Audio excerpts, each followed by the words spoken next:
Hi friends, Rob Renfro with good news. I'm so glad that you're watching our third video update from General Conference 2019 in St. Louis. Today was a very important day and we have some very good news for you.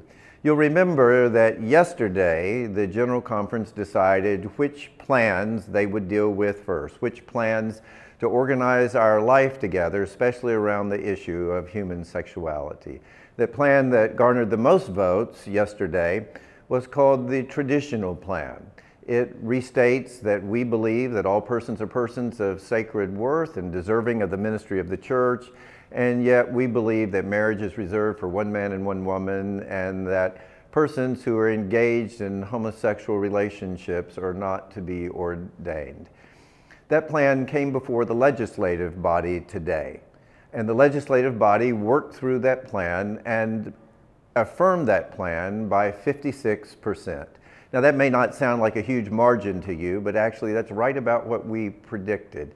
The United Methodist Church, as you know, is very divided on these issues. So we were very gratified that 56% of the delegates affirmed the traditional plan in a biblical sexual ethic. Now, let me tell you something that may be a little complicated. The traditional plan, parts of it were ruled unconstitutional by the Judicial Council some months ago. So we had a number of fixes, a number of substitutes that our delegates were prepared to offer to remedy those problems.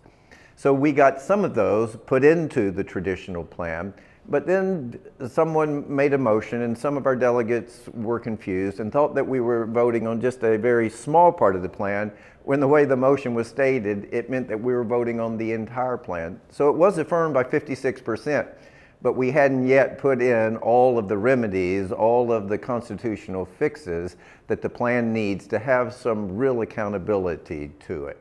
So tomorrow, when we go into plenary session and vote one final time, we will have to try to put those substitute motions back into the traditional plan. It's still a good plan, and it's still an important message to the church and to our bishops that the United Methodist Church is going to be a church that is committed to what the scriptures teach in all areas, and including sexuality. We also dealt with the One Church plan. That plan, as many of you know, is often referred to as the local option. Every pastor would determine if he or she is to marry gay couples. Every church would decide whether or not to use its premises for gay marriages. And every annual conference would have its own ordination standards. Each one would determine whether or not it would ordain practicing gay persons.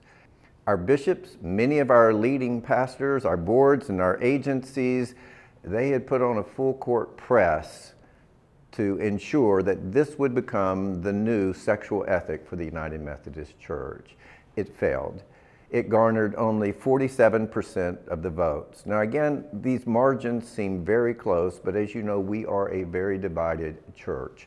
So we were grateful again that the majority of delegates voted down a plan that would change the United Methodist stance, that would take us away from what the Bible teaches, what 2,000 years of Christian teaching has upheld, and what the global ecumenical church all around the world upholds as the Christian sexual ethic. I do need to tell you that there is a legislative kind of runaround where it is possible that, and it's legal, that this could come back again before the plenary session.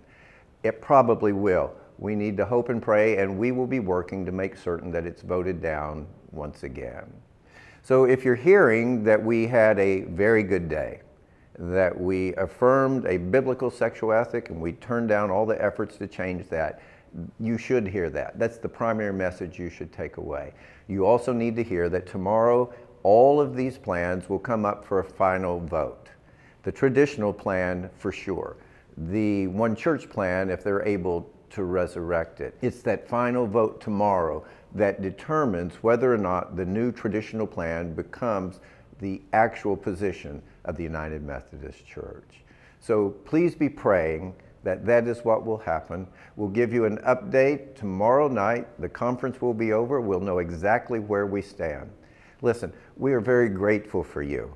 Many of you, you have been praying for us. Thank you. Many of you, you have sent tweets, you have sent Facebook posts, you have sent emails, you've contacted us in person and told us that you're holding us up in prayer, and that means a great deal to us. You've spoken encouraging words, and I thank you for that.